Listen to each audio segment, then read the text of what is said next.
Este episodio de la Estrategia del Día es patrocinado por Deel. Deel no es otra plataforma de nómina más. Es la herramienta que tu equipo realmente disfrutará usar. TI, recursos humanos y nómina, por fin en un solo lugar. Una solución completa diseñada para dar tranquilidad. Para mayor información visita del.com/línea. Clic en la descripción. Muy buenos días, estrategas. Soy Francisco Aldaya, jefe del Buró de Argentina en BloombergLinea.com, y hoy les voy a contar las 3 noticias más importantes para que arranquen su día. Además, Juan Pablo Álvarez con todo sobre los bonos en la fija. Como siempre, no se olviden de darle clic al botón para seguir a este podcast, de compartir este capítulo, de activar las notificaciones y si les gusta lo que hacemos acá de lunes a viernes, ¿por qué no darnos un 5 estrellas en Spotify o un pulgar arriba en YouTube? 1. Las reservas del Banco Central saltaron por $1.889 millones el viernes, quedando así nuevamente por arriba de los 40.000 millones en un incremento que superó ampliamente las operaciones del mercado cambiario en el día. Con todos los analistas aventurando el monto total que habría comprado el Tesoro por la tarde del viernes, finalmente apareció por la noche en TN Caputo para confirmar que Economía se hizo de $1.345 millones. De ese modo, confirmado que recuperó con creces los $1.110 millones que vendió la semana anterior el Banco Central cuando defendieron el techo de la banda. Por otro lado, tuvimos la primera licitación de deuda post anuncio de Scott Bessent y el gobierno adjudicó unos 7,34 billones de pesos, logrando un rollover del 130% con financiamiento extra por 1,71 billones de pesos que depositará en el Banco Central. Significativa la demanda de cobertura en dólar linked. Comentarles además que Bloomberg reportó sobre lo que fue la mejor semana para los bonos argentinos desde el 2022, con una apreciación del 22% en los globales, y por otro lado informaron sobre una apreciación del 10% para el peso argentino, además de recuperaciones en general para las acciones. Esto pese a las tomas de ganancias el jueves y el viernes. JP Morgan señaló que la intervención de Estados Unidos sirvió como un stop, dando a Milei mayor margen antes de las elecciones de octubre. Y no solo eso, agregaron que Argentina sigue luciendo barata en el contexto de mercados emergentes. Lo que pareció enfriar un poco los ánimos de los inversores el viernes fue la implementación de la restricción cruzada para frenar el rulo entre el oficial y el MEP y el contado con liqui. Acá luce muy probable que el gobierno quiera evitar que las cerealeras redolaricen los $7.000 millones que estuvieron liquidando, al menos no antes de las elecciones. Sin embargo, las compras contundentes del Tesoro, de confirmarse nuevamente, posiblemente calmen esos ánimos. 2.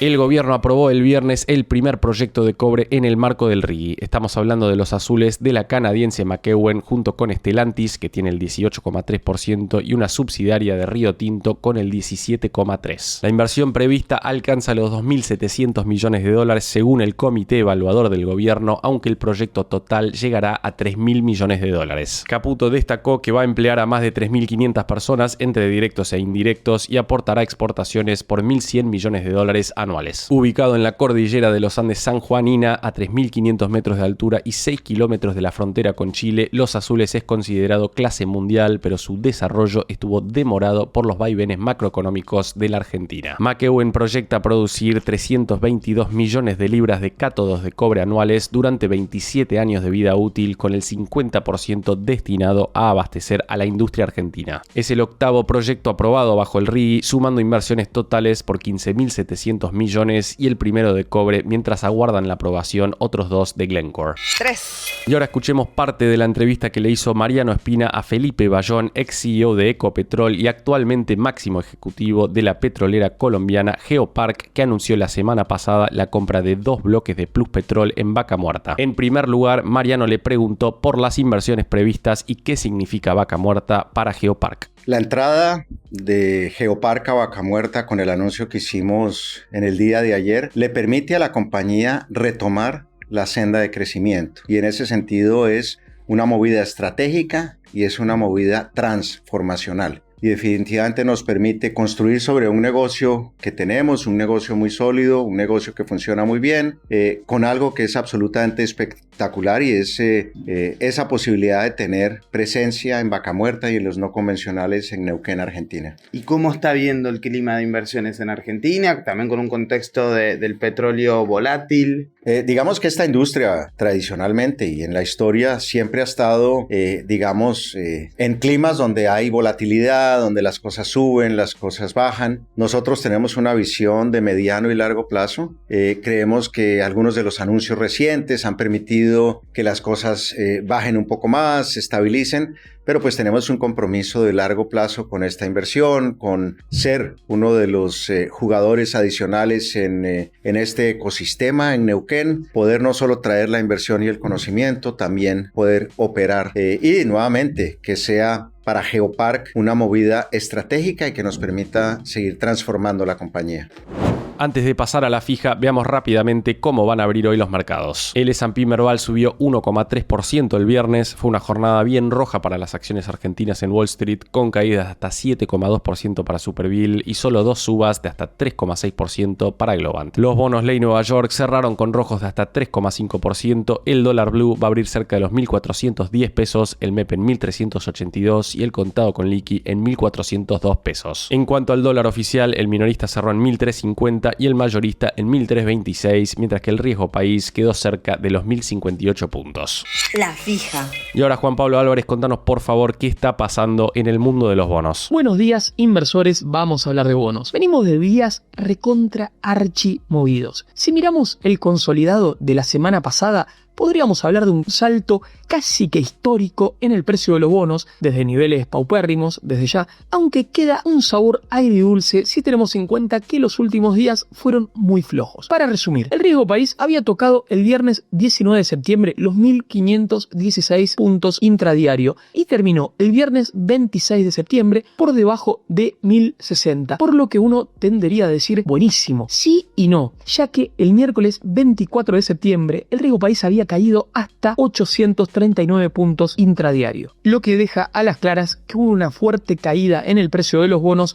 entre las últimas horas del miércoles y el cierre del viernes. Grupo SBS sintetiza contando que el saldo semanal de los bonos en dólares es extraordinario, ya que acumuló subas de 18% promedio. Mientras tanto, los bopreales acumularon en la semana alzas promedio del 12%. Incluso el mismo viernes fue un día agridulce, ya que en los grupos de WhatsApp de inversores se notaba un cierto malestar con la reimposición de restricciones cambiarias, al mismo tiempo que había alivio de que el gobierno logre un rollover de 130% de sus vencimientos en pesos. Al mismo tiempo, en la noche del mismo viernes, el ministro de Economía, Luis Caputo, buscó tranquilizar al mercado contando que el Tesoro está comprando divisas. Según informó el funcionario, el jueves el Ministerio de Economía compró un 25% de lo liquidado por el campo ese día y el viernes adquirió 1.345 millones de dólares, equivalentes al 77% de lo liquidado en esa rueda. Veremos cómo sigue esta película. Por otro lado, en lo que refiere al plano internacional, los bonos del Tesoro de los Estados Unidos a 10 años empiezan la semana cerquita de 4,2% de tasa. Y ahora sí, vamos a hablar con un experto de mercado como nos gusta hacer en esta columna. Hoy estamos en contacto con Martín Polo, quien es jefe de estrategia en Cohen Aliados Financieros. Buenos días, Martín, bienvenido a La Fija, es un placer tenerte por primera vez en esta columna. Hace un tiempo vimos que el Banco Central volvió a intervenir en tasas overnight mediante la ronda de simultáneas de BIMA. Me gustaría pedirte un análisis de qué estás viendo en ese sentido y de cómo impacta en el resto de las tasas y en la economía en general dicha intervención. En un contexto en el cual el gobierno, con todos los anuncios que realizó el lunes,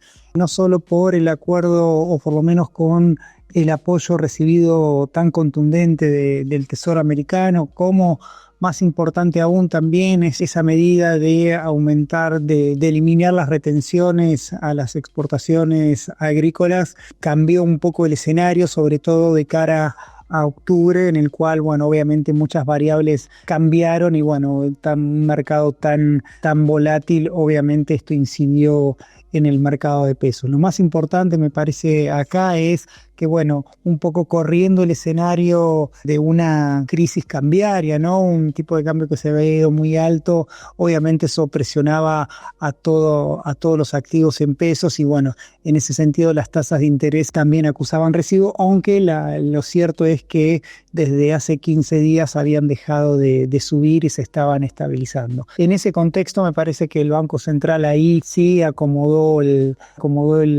cuerpo, por así decirlo, básicamente con estas operaciones simultáneas que hace a través de Envima. Bueno, obviamente le pone un piso y un techo, es como que hizo un corredor de tasas y en ese sentido pudo estabilizar el mercado de pesos, obviamente sabiendo que en el fondo hay cierta menor expectativa en cuanto a salto cambiario, ¿no? Entonces, en ese sentido, tuvimos que la tasa overnight y todo esto cayeron, incluso la tasa de caución también cayó bastante, más de 10 puntos. Y a tu pregunta de cómo va a impactar en la economía, bueno, eso ahí tenemos dos impactos, ¿no? O se van a ir dando. En principio, estas tasas de referencia van a ir reflejándose en las tasas pasivas, ¿no? La tasa Tamar, la tasa Badlar, la tasa de los plazos fijos, todas esas tasas van a ir cediendo. Por ahora cedieron un poquito, al tiempo que estamos haciendo esta nota bajó al 40% la Tamar, más o menos 41.6,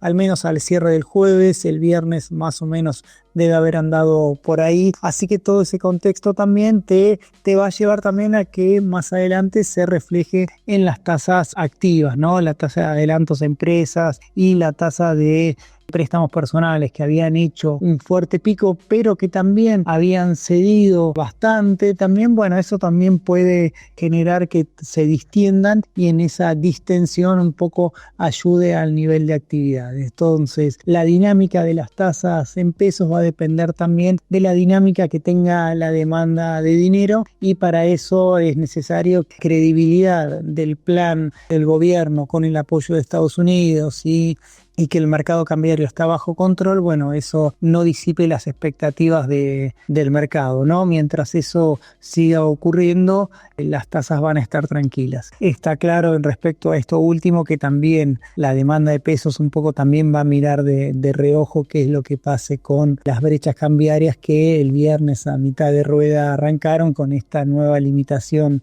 o de nuevo la limitación a operaciones cruzadas. Obviamente en esta priorización que hizo el Banco Central, acumular reservas en lugar y tolerar más brechas, bueno, que se mantenga bajo control, porque todos sabemos que cuando las brechas se empiezan a ampliar, lo que iba a ser la solución para las reservas empieza a ser una complicación, ¿no? El hecho que se estiren las brechas obviamente empiezan a incidir en las decisiones de los exportadores, de los importadores y también de las expectativas de devaluación. Así que al momento de hablarte con esto, estaban contenidas, no llegaban al 10%. Vamos a ver cómo se desarrolla esta semana. ¿Y crees que la volatilidad de la caución ya quedó atrás o temés que volvamos a tener algunos cimbronazos? Bueno, la volatilidad en Argentina está a la orden del día y bueno, y más lo que hemos tenido en septiembre, ¿no? Y sobre todo ya de cara a las elecciones. Me parece que estuvimos en la economía, tuvo muchos shocks estas últimas 2 semanas, muy frenéticas, ¿no? Eso se reflejó en el mercado, por lo tanto pensar que la volatilidad ya pasó me parece un poco arriesgado. Quizás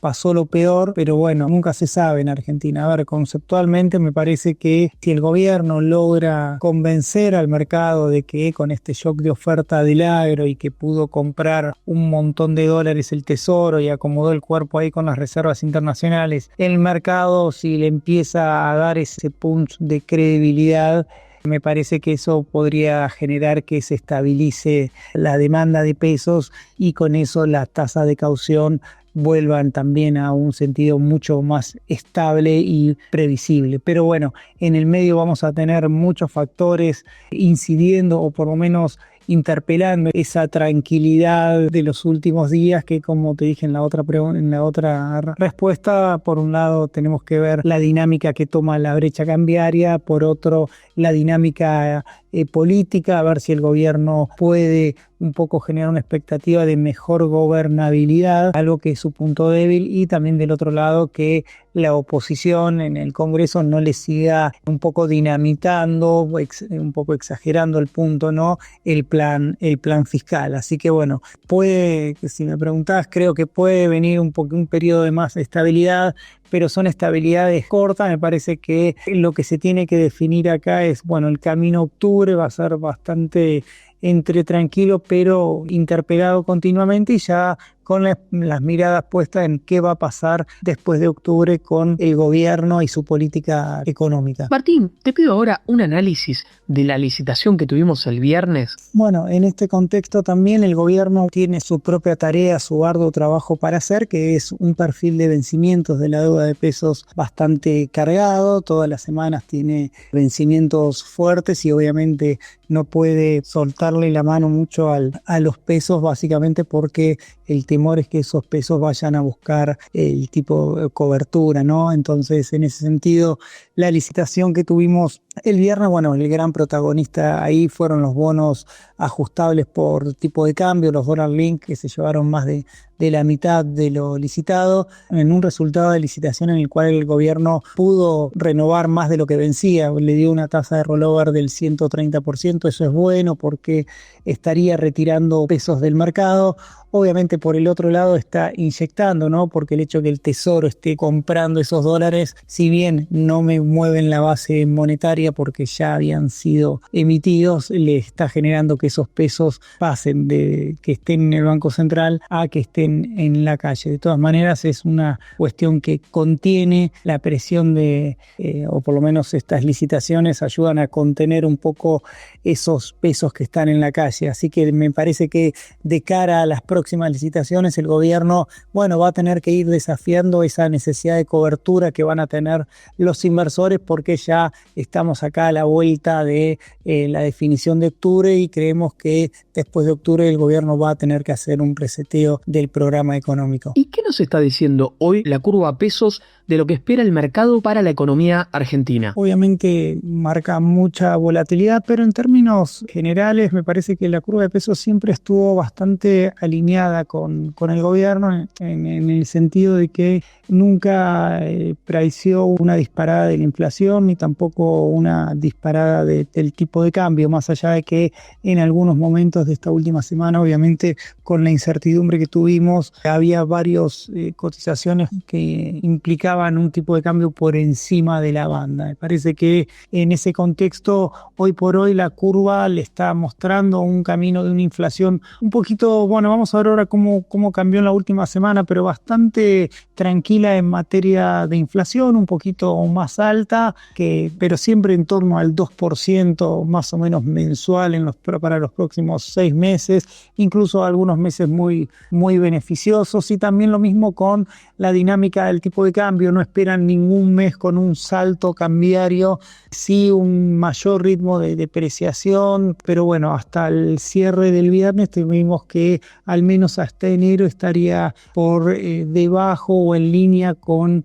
el techo de la banda, ¿no? Esa fue la corrección que tuvimos en la última semana de cara a después de haber tenido todo el vendaval de noticias que tuvimos en la última semana. Y para cerrar la parte de pesos, me gustaría preguntarte cómo armarías hoy en día una cartera en moneda local para manejo de liquidez y cómo una para retorno total en pesos. Bueno, las carteras en pesos, bueno, siempre para el manejo de la liquidez estar cortos, pero ya el que quiera alargar duration, bueno, obviamente preferimos los instrumentos, un poco también los dólar link y también los ajustables por inflación. Eso me parece lo más prudente a la hora de armar una cartera. Te llevo ahora a la parte dólar. ¿Crees que hoy los bonos argentinos hard dólar ofrecen más riesgos asimétricos, al alza o a la baja? Es interesante la pregunta porque en esta última semana tuvimos estas últimas 2 semanas tuvimos una volatilidad enorme. Tuvimos la semana anterior,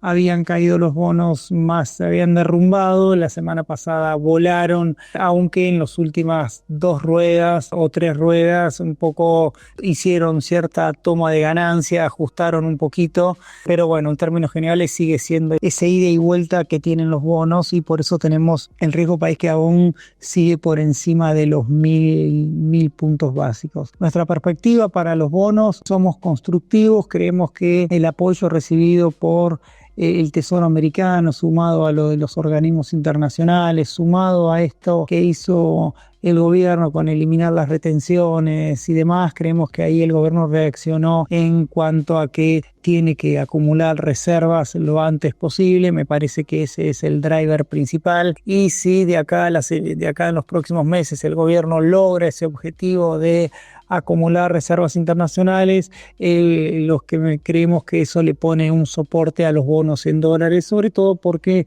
ya vamos a tener al Tesoro con una buena cantidad de dólares para pagar los cupones de enero. Bueno, son una situación que veníamos un poco reclamando, ¿no? Esa acumulación de reservas que aparentemente en la última semana empezó con todo. Es cierto que va a ser octubre, va a estar todo, el mercado cambiario se va a secar, básicamente porque no vamos a tener esa oferta extraordinaria que tuvimos en la última semana, y también la dolarización de carteras suele aumentar. Vamos a ver ahí hasta dónde llega, pero me parece que por ahora el gobierno tiene margen un poco para contener esa volatilidad que se viene en las próximas semanas, pero me parece que la cuestión de fondo es que el gobierno cambió un poco el eje en cuanto a que ahora sí las reservas internacionales importan, y eso es bueno para los bonos argentinos. Si nos preguntaba Juan, yo creo que tienen más potencial que suban a que bajen, ¿no? Obviamente Argentina es algo muy extremadamente incierto,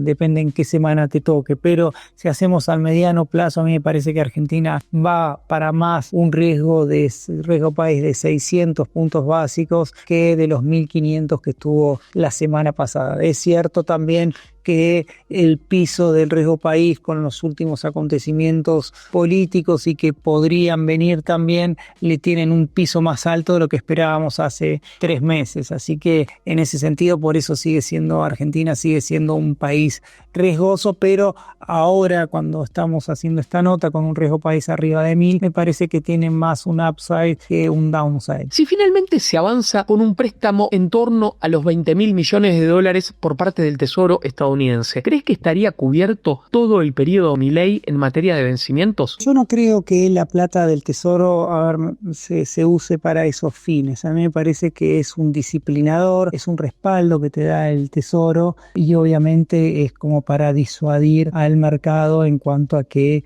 no tenés capacidad de pago. Así que me parece que eso te da un hándicap como para que sigas haciendo acomodando los fundamentals. Obviamente para eso también tienes que hacer tu tarea política, pero no creo que y sobre todo, como también todo lo que dice Trump en su momento, también hay que tomarlo con cuidado, a ver cómo tiene una impronta muy avasallante, y después a la hora de los resultados no son tanto como lo que dicen. Así que en este sentido fue un espaldarazo importante que muestra un poquito la capacidad de ayuda que tiene Estados Unidos, pero me parece que lo mismo que con los swap con China, son cosas como para mostrar pero no usar. Así que me parece que eso no le quita al gobierno, que tiene que seguir haciendo la tarea de mejorar los fundamentals de la economía, que lo hizo y lo hizo muy bien, aunque le falta en algunos aspectos, y seguir generando un camino más sólido para la gobernabilidad y la búsqueda de consenso, de manera que pueda tener una agenda de reformas más seductora, ¿no? Por ahora esa agenda que parecía que se venía, bueno, ahora está en un impasse, y bueno, me parece que es donde tiene que trabajar el gobierno. No se tendría que dormir con ese apoyo de Estados Unidos, porque me parece que el mercado eso lo sabe, que es simplemente un respaldo que no le quita de seguir haciendo los deberes. Te lo digo de otra manera, Juan. Si el gobierno no hace nada y vuelve a cometer los mismos errores que en el semestre pasado, bueno, obviamente este acuerdo con el Tesoro mucho más no lo va a ayudar, y los bonos van a volver a caer, porque un poco lo que se mira acá es la sustentabilidad de mediano plazo de Argentina. Yendo a las ONs, me llama la atención que en las últimas semanas no hubo licitaciones hard dólar. ¿Es una cuestión estacional o crees que las compañías están esperando que se calme la cosa? Bueno, me parece que ¿por qué no hubo licitaciones de ONs la última semana? Bueno, es Argentina con el riesgo país arriba de 1000, y la volatilidad que tuvo, me parece que con un sano juicio las empresas no salieron en un año en el cual emitieron mucho, así que tampoco sabemos si se frenó o si es una tendencia o simplemente es una pausa. Así que en ese sentido me parece que ya dio mucho más de lo esperado esas emisiones de ONs. Tendería a pensar que ahora va a ser más un wait and see, que vuelvan a tener esas fuertes emisiones. Recordá, Juan, que es uno de los grandes actores a la hora de la oferta de dólares en Argentina, como las emisiones de deuda que hicieron las empresas, un poco por ONs y otro poco por préstamos, cómo le permitió abastecer de dólares al mercado cambiario y eso compensar un poco la mayor demanda de activos que tuvimos ya sea por la cuenta de servicios como también por las importaciones al tiempo de la formación de activos externos. ¿Cómo armarías hoy una cartera con exposición argentina para un perfil conservador y como para un perfil agresivo? Bueno, el armado de cartera siempre depende mucho del cliente y del plazo de la tolerancia al riesgo que tiene y también el perfil en cuanto al tiempo, ¿no? A la maduración de la inversión. Pero en términos generales me parece que una cartera más conservadora, bueno, en la parte de pesos iríamos todos a los instrumentos ajustables por inflación, también por tipo de cambio, como te dije en las otras respuestas, al tiempo que en la parte de acciones puede ser un buen momento de entrada, pero muy, muy poco, no cargaría las acciones de muchas, en la cartera de muchas acciones, considerando toda la volatilidad que tienen para sufrir, ¿no? Las acciones que son las que primero reaccionan, ¿no? A todas estas incertidumbres. De todas maneras, para hacerte claro, para un inversor conservador en la parte de pesos le diríamos que tenga instrumentos ajustables por inflación y por tipo de cambio, y en la parte de dólares tener más bonos, los BOPREALES y bonos corporativos, que son los que mejor sostuvieron el ciclo, ¿no? Se la bancaron muy bien con baja volatilidad y bueno, aprovechar los rendimientos que pagan y no estar en la montaña rusa que fueron los bonos CAR dólar soberanos. Ya para un inversor más tolerante al riesgo, bueno, ahí tiene un menú de opciones más amplio, en el sentido de que en la parte de pesos puede aprovechar las tasas del ECAP, el tramo bien cortito para llegar al menos hasta octubre. Después de octubre sí seguimos con los instrumentos ajustables o con instrumentos, bueno, los futuros nos parece que están bien, hay oportunidad para hacer sintéticos, y también en la parte ya yendo a la parte de dólares, los bonos soberanos, los bonares, sobre todo el 35 y el 41, en un contexto de que vayamos a esa compresión del riesgo país más cerca de los 600, o por lo menos no, digamos, este escenario de que sale bien, ¿no? El riesgo país se vaya a 600 o 700, por decirte un número. Obviamente estos son los bonos que tienen mayor upside, entonces en ese sentido es una oportunidad para aprovecharlos. Y también, bueno, algún BOPREAL siempre también tienen atractivos porque también tuvieron un ajuste un poquito desproporcionado, así que tienen oportunidad de entrada ahí. Y también siempre los bonos subsoberanos son una buena opción, aunque son para perfiles un poquito más sofisticados por lo que es la lámina de inversión, pero siguen siendo un buen instrumento para el que está propenso a tolerar un poco más de riesgo, ¿no? En el mercado de renta fija internacional, ¿estás viendo algún atractivo, ya sea en Estados Unidos o en emergentes? Te pregunto también porque vi que hace algunos días señalaste que los spreads entre los bonos corporativos y los treasuries nunca estuvieron tan bajos, y me gustaría que desarrolles esto último. Bueno, a nivel internacional, bueno, obviamente la situación es un poco más, si bien es más tranquila que en el mercado local, hay unas cuestiones más, si querés, que el mercado no termina de digerir, que es un poco cuál va a ser la dinámica inflacionaria de Estados Unidos, ¿no? Por un lado tenemos a la Fed, que le ganaron por cansancio, ¿no? A la hora de bajar la tasa de interés, un poco exagerando la debilidad del mercado laboral y un poco subestimando la dinámica inflacionaria. Para nosotros eso es, como te digo, es una subestimación. Estados Unidos está mucho más, los indicadores de actividad siguen viniendo muy, muy fuerte, así lo muestra el PBI, el consumo, la inversión, no hay una sensación de hard landing, al tiempo que la inflación sigue siendo una amenaza. Si bien es cierto que no se disparó por los aranceles, se está alejando cada vez más del target de la Fed. Pero bueno, en ese contexto la Fed también un poco en el equilibrio general entre eso, si no movía la tasa, el riesgo político que se venía con esto, que cómo lo iba a tomar Trump y presionar sobre Powell, me parece que ahí lo que hicieron fue, bueno, un poco ceder, mostrar que van a bajar las tasas de interés, al menos hasta marzo, y después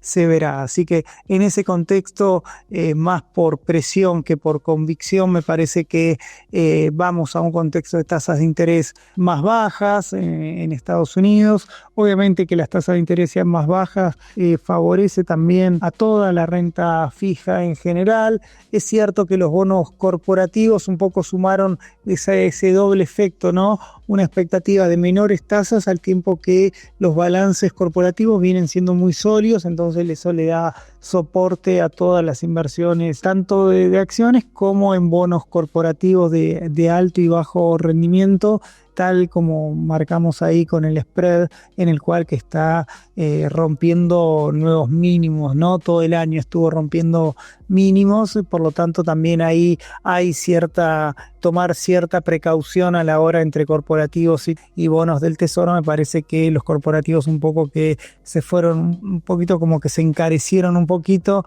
Preferiría más a irme a la curva del tesoro, que tienen un poquito más de upside, ¿no? Aunque los corporativos, la verdad, sigue siendo sorpresa tras sorpresa por positiva, ¿no? Quizás ahí la perla me parece más interesante ahí son los bonos emergentes, en este contexto en el cual tenemos un dólar débil y economías un poquito más sólidas de lo que estaban antes. Bueno, los bonos emergentes son, si querés, dentro de la renta fija, los grandes ganadores de este año, así que ahí sigue estando esa oportunidad, esta oportunidad, ¿no? para armar una cartera de renta fija global con un poquito más de emergentes, pero ahí sería bastante cauteloso a la hora de la asignación de activos en un mucho más parejo, ¿no? Entre bonos del tesoro, corporativos y emergentes, una cartera un poco más equilibrada. Obviamente yo prefiero más ponderada por bonos del tesoro que los corporativos y emergentes, como es habitual. Pero bueno, el que cree que la dinámica de emergentes tiene todavía recorrido alcista, me parece que sigue siendo una buena estrategia. Y ahí pasaba Martín Polo, jefe de estrategia de Cohen Aliados Financieros, a quien le agradecemos muchísimo por su tiempo y por aportarnos su conocimiento. Estimados oyentes, ahora sí me despido de todos ustedes. Espero que nos encontremos la semana que viene con un escenario más favorable para la renta fija argentina. La frase del día. Antes de irnos, escuchemos lo que dijo en la red social X Federico Furiase, director del Banco Central y asesor de Caputo. La medida del Banco Central no impide que las personas humanas compren dólares para ahorrar en el mercado libre de cambios. Pueden comprar los que su situación patrimonial les permita. Lo que no se permite es que con esos dólares abastezcan al mercado de dólares financieros. La decisión busca evitar distorsiones en el mercado de cambios. Algunos se refirieron a esto como un cepo, otros no, pero para que quede claro, lo que no se puede hacer es comprar dólar oficial y vender esos dólares en el MEP o el contado con liqui. Esto fue un nuevo capítulo de la Estrategia del Día Argentina. Yo soy Francisco Aldaya, jefe del Buró de Argentina de Bloomberg Línea, y me podés seguir en X en @franaldaya. No se olviden de darle clic al botón para seguir a este podcast y a la campanita para que se enteren al instante cada vez que sale un capítulo de lunes a viernes. Espero que tengas una gran jornada productiva. Esto fue La Estrategia del Día Argentina, escrito y narrado por Francisco Aldaya. Producido por Arturo Luna y Daniel Hernández. Que tengas un día muy productivo.